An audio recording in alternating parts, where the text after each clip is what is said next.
తాకట్లో ఉన్న మీ బంగారాన్ని విడిపించి ఆ రోజు ఆన్లైన్ రేటుకి కొంటాం. Sharma gold company. నమస్కారం, వెల్కమ్ టు సుమన్ టీవీ. నేను గీతాంజలి. జూన్ 25వ తారీఖున జ్యేష్ఠ అమావాస్య. ఈ అమావాస్య విశిష్టత, అలాగే ఆ రోజు పాటించవలసిన నియమాలు, చేసుకోవాల్సిన పరిహారాలు తెలుసుకుందాం. వివరించేందుకు ప్రస్తుతం మనతో పాటు ఉన్నారు ప్రముఖ జ్యోతిష్యులు బ్రహ్మశ్రీ నందిభట్ల శ్రీహరి శర్మ గురువు గారు. వారితో మాట్లాడదాం. గురుగారు నమస్కారం అండి. వాగర్థావివ సంపృక్తౌ వాగర్థ ప్రతిపత్తయే జగతః పితరౌ వందే పార్వతీ పరమేశ్వరౌ. ఆదిత్యాయ చ సోమాయ మంగళాయ బుధాయ చ గురుశుక్ర శనిభ్యశ్చ రాహవే కేతవే నమః. శృంగేరి జగద్గురు పీఠాధిపతులకి, కంచి పీఠాధిపతులకి నమస్కారములు తెలియజేసుకుంటూ కార్యక్రమాన్ని ప్రారంభిద్దాం. గురుగారు, జ్యేష్ఠ అమావాస్య విశిష్టత ఏంటి? ఏమైనా ప్రత్యేకత ఉందా? ఈ రోజున ఏమైనా నియమాలు పాటించాలా? ఏమైనా పరిహారాలు చేసుకోవాలా? ఎవరు ఏ విధంగా చేసుకోవాలి తెలియజేయండి. జ్యేష్ఠ బహుళ అమావాస్య 25వ తారీఖు రోజున ఏర్పడిందమ్మా. మృగశిరా నక్షత్రంతో కూడుకున్నటువంటి, ఆరుద్ర నక్షత్రంతో కూడుకున్నటువంటి అమావాస్య. రెండు అమావాస్య ప్రధానంగా ఇందులో విశేషం ఏంటంటే ఆరుద్ర నక్షత్రం రావడమే చాలా విశేషం. ఎందుకనంటే సహజంగా పిశాచ రూపాన్ని సూచించే గ్రహము రాహు. ఈ రాహుకి చెప్పబడినటువంటి నక్షత్రములు ఏంటి? ఆరుద్ర, స్వాతి, శతభిషం. సో పిశాచ రూపం అంటే అర్థం ఏంటంటేనమ్మా, అంటే మరణించినటువంటి వ్యక్తి యొక్క ఆత్మ చక్కగా దివ్యలోకానికి చేరుకొని నరకమో స్వర్గమో ఏదో ఒకటి అనుభవించి మళ్ళీ జన్మెత్తాలి.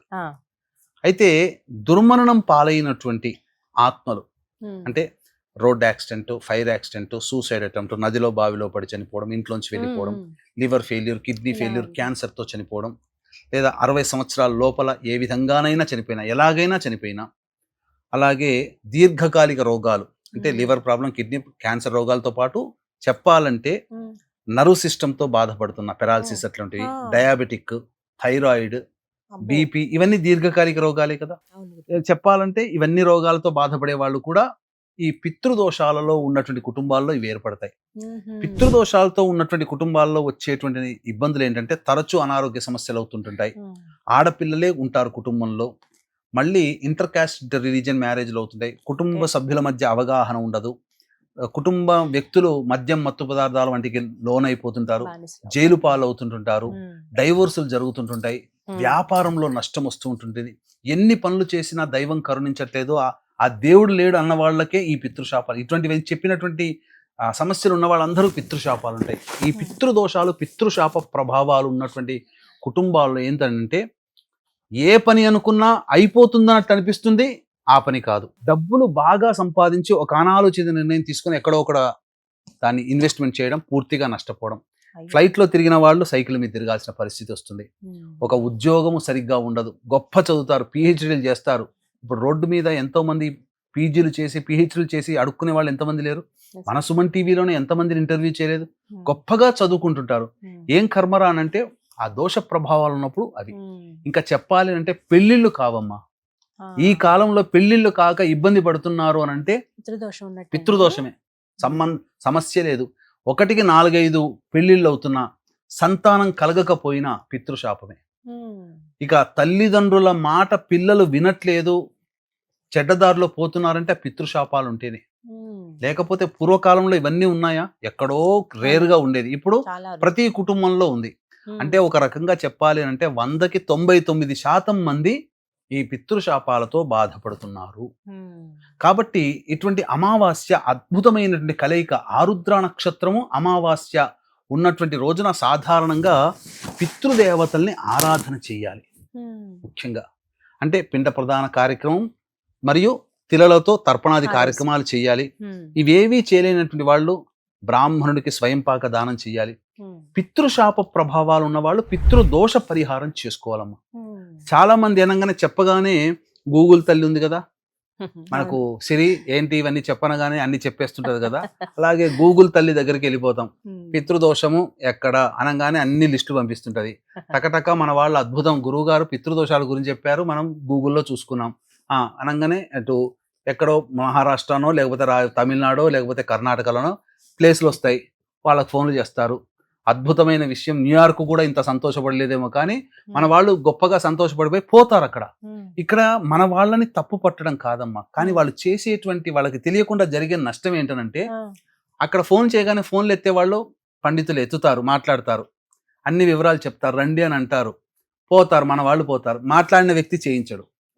వాళ్ళ గ్రూప్ లో ఒక 10-15 మంది ఉంటుంటారు. ఏమైపోతుంది, ఎవరికొరకు అప్పచెప్తారు. 10-15 మంది అందరు పర్ఫెక్ట్ చేయించరు. అందుకని ఈ దోషాలు ఉన్నాయి. పితృశాపాలు అనేటువంటివి తెలుసుకొని ఒక గురువు ద్వారా వెళ్లకుండా వాళ్ళకింతట వాళ్ళు నిర్ణయం తీసుకోవడం పోవడం వల్ల ఇప్పుడు మనకు ఎక్కడికైనా వెళ్ళినప్పుడు తెలిసిన వ్యక్తిని అడిగి పోతున్నాం. పోయినప్పుడు ఆ వ్యక్తి మనకు మంచి గైడ్ చేస్తాడు. తెలియని ప్రాంతానికి పోయినప్పుడు జరిగిన నష్టాలు ఏంటి? ఇప్పుడు ఈ మధ్య చూసామా, మేఘాలయాలో ఏం జరిగిందో తెలుసు కదా. తెలవని ప్రాంతానికి వెళ్ళారు, అక్కడ మరణించడం జరిగింది. అంటే తెలవని వ్యక్తుల దగ్గర పోయినప్పుడు మనము అక్కడ సరిగ్గా జరగదు అమ్మా. ఎందుకనంటే ఎవరికి కూడా ఈ యొక్క పిండ ప్రదానం ఇవన్నీ కూడా పూజా కార్యక్రమాలు సరిగ్గా నిర్వహించి ఉండరు. పితృ కార్యక్రమాలు పూజల విధానంలో తేడా ఉంటుంది. మన ఇంట్లో చేసుకునే పూజలు, అభిషేకాలు, హోమాలు లాగా అనుకుంటారు, అక్కడ పోయేసరికి తడబడుతుంటుంటారు. ఈ తడబాటు చేయించే వాళ్ళకి అడ్వాంటేజ్ అవుతుంది. అందుకని ఏం చేస్తారు, యజ్ఞోపవీతం ఉన్నటువంటి వాళ్ళకేమో శాస్త్రోక్తంగా, యజ్ఞోపవీత ధారణ లేని వాళ్ళకి పురాణోక్తంగా చేసి పంపిస్తున్నారు. తూతూ మంత్రంగా గంట. మరీ ఈ మధ్య అయితే ఇక్కడ నుంచి పులోమని బస్సుల్లో వేసుకోబోతున్నారు, 100 మందిని ఒకేసారి వేసుకోబోతున్నారు. తర్వాత ఏం జరుగుతుంది, గంటలో 45 నిమిషాల్లో పూర్తి కానిరా అని చెప్పి హింటించేసేస్తారు. అక్కడ 45 నిమిషాల్లో పూజ పూర్తి చేస్తున్నారు. ఇది జరుగుతుంది అక్కడ తంతు. కాబట్టి అలాంటిది కాకుండా ఈ పితృదోష పరిహారం 4 గంటలు పడుతుంది. 4 గంటలు. ఇటువంటిది ఈ మధ్య చాలా మంది చేసేటువంటి అబద్ధపు ప్రచారం ఏంటంటేనమ్మా, ఉన్నవే 27 నక్షత్రాలు. 27 నక్షత్రాల్లో దుష్ట నక్షత్రాలు కొన్ని ఉన్నాయి, రాక్షస గణ నక్షత్రాలు అంటారు. అందులో జన్మిస్తేనే దోషము, అంతే తప్ప జనన దోషం అంతే. కానీ ఏకరు పెట్టేస్తారా, ఆకారం నుంచి ఆ ఈ అన్నట్టుగా లెక్క పెట్టి ఆహా వరకు చదువుకుంటూ పోతారు కదమ్మా. అట్లా 19 ఉన్నవి 27 నక్షత్రాల్లో 19 నక్షత్రాలు ఏదో పాట పాడినట్టు చదువుకుంటూ పోయి ఆ 19 నక్షత్రాల్లో పుడితే పితృదోషం అంటున్నారు. ఇది ఎక్కడా శాస్త్రంలో లేదు. ఇటువంటివన్నీ కూడాను జనాలు తెలియక మాకంటే మాకుంది అనుకుని పోయి చేసుకుంటున్నారు. తద్వారా ఏమంటారు, తలకాయ నొప్పి లేస్తే మోకాలికి మందు రాసినట్టుగా ఉంటుంది. కాబట్టి అటువంటివి చేయకూడదమ్మా. కాబట్టి డైరెక్ట్ గా వెళ్ళి చేసుకోవడం కంటే కూడా ఒక గురువు ద్వారా వెళ్ళడం అనేటువంటిది సహేతుకం. ఏమవుతుంది, పెద్ద తేడా ఏమీ రాదు, 1000-2000 తేడా ఉంటుంది అంతే. స్వయంగా వెళ్ళినా గురువు ద్వారా వెళ్ళినా ఒక 1000-2000 తేడా ఉంటుంది అంతే తప్ప పెద్ద మార్పు అంటూ ఏమీ ఉండదు. కానీ మీకు ఎటువంటి అంటే ఆ 1000-2000 కోసం మొహం చూసుకుంటే రేపు పొద్దున ఏమవుతుందంటే సరిగ్గా చేయించకపోవడం వల్ల ఫలితం రాదు. ఇంత చేసి బాధపడాల్సి వస్తుంది ఫలితం లేకుండా. కాబట్టి వీక్షించేటువంటి ప్రేక్షకులు చక్కగా ఇటువంటి పితృదోష కార్యక్రమం మన పీఠం ఆధ్వర్యంలో ప్రతి నెల జరుగుతుంది. అలాగే ఈ యొక్క జ్యేష్ఠ బహుళ అమావాస్య 25వ తారీఖు రోజున మన పీఠం ఆధ్వర్యంలో జరుగుతుంది. అవకాశం ఉన్న వాళ్ళు కార్యక్రమ తదనంతరం కాంటాక్ట్ చేసి పూర్తి వివరాలు తెలుసుకోవచ్చు. 24వ తారీఖు రోజున బయలుదేరుతున్నాం, 25వ తారీఖు రోజున ఈ కార్యక్రమం జరిపిస్తున్నాం. ఆరుద్ర నక్షత్రం ఉన్నప్పుడే చేయించడం జరుగుతుంది. ఆరుద్ర నక్షత్రం ఉన్నప్పుడే చేసుకోవాలి. ఎందుకు అనంటే చాలా విశేషం. ఎందుకంటే ఆ యొక్క పితృ మారకత్వాన్ని, పిశాచత్వాన్ని సూచించేవాడు రాహు. అటువంటి రాహు నక్షత్రం ఆరుద్ర నక్షత్రం. పైగా ఆరుద్ర నక్షత్రము గురువు బుధులతో కలిసి ఉంటుంది ఆ రోజున. కాబట్టి నరకలోకంలో బాధలు పడుతున్నటువంటి ఈ పితృశాపాలకు గురైనటువంటి ఆత్మలకి విముక్తి కలుగుతుంది. సింపుల్ గా ఎందుకు చేసుకోమంటారనంటే చనిపోయినటువంటి వాళ్ళ యొక్క ఆత్మ మోక్షాన్ని పొందకుండా, వాళ్ళ డెస్టినీ వాళ్ళు వెళ్ళకుండా ఏమవుతుందంటే ఒక రకమైనటువంటి బాధను అనుభవిస్తుంది. అది నరకయాతన అంటారు. నన్ను ఎవరైనా వాళ్ళ వంశంలో వాళ్ళకి తెలియజేస్తుంది. ఆ తెలియజేసే క్రమమే ఈ యొక్క కష్టాలు నష్టాలు అనేటువంటివి. ఇప్పుడు ఎందుకు మనకు కష్టాలు పడుతున్నాం రా అంటే దీనికి కారణం ఈ పితృశాపాలు. కాబట్టి ప్రతి ఒక్క కుటుంబంలో ఈ యొక్క పితృదోషాలు ఉన్నాయమ్మా. కాబట్టి ఖచ్చితంగా చేసుకోవాల్సిందే. మారు బలులు కోరుకుంటాయి. ఒకసారి జరిగింది మళ్ళీ ఇంకొక మారు బలులు జరుగుతుంది. కాబట్టి అవకాశం ఉన్న వాళ్ళు చక్కగా ఈ యొక్క కార్యక్రమంలో 24వ తారీఖు రోజున బయలుదేరుతున్నాం. 25వ తారీఖు రోజున కార్యక్రమం జరిపించుకొని మళ్ళీ 26 ఉదయం కల్లా వచ్చేస్తాం.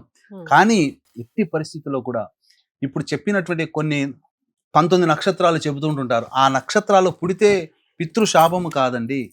ఉన్న 27 నక్షత్రాల్లో 11 నక్షత్రాలు పుడితే నక్షత్ర జనన దోషము. అసలు పితృశాపం అంటే ఇంతకుముందు చెప్పినటువంటి లక్షణాలన్నీ మీ కుటుంబంలో ఉంటేనే పితృదోషము తప్ప నక్షత్రంలో పుడితే పితృదోషము అది శాస్త్రము కాదు. అది అటువంటి దాన్ని మీరు గ్రహించకండి అని చెప్పవచ్చు. ధన్యవాదాలు. సర్వం శ్రీ ఉమామహేశ్వర పరబ్రహ్మార్పణమస్తు.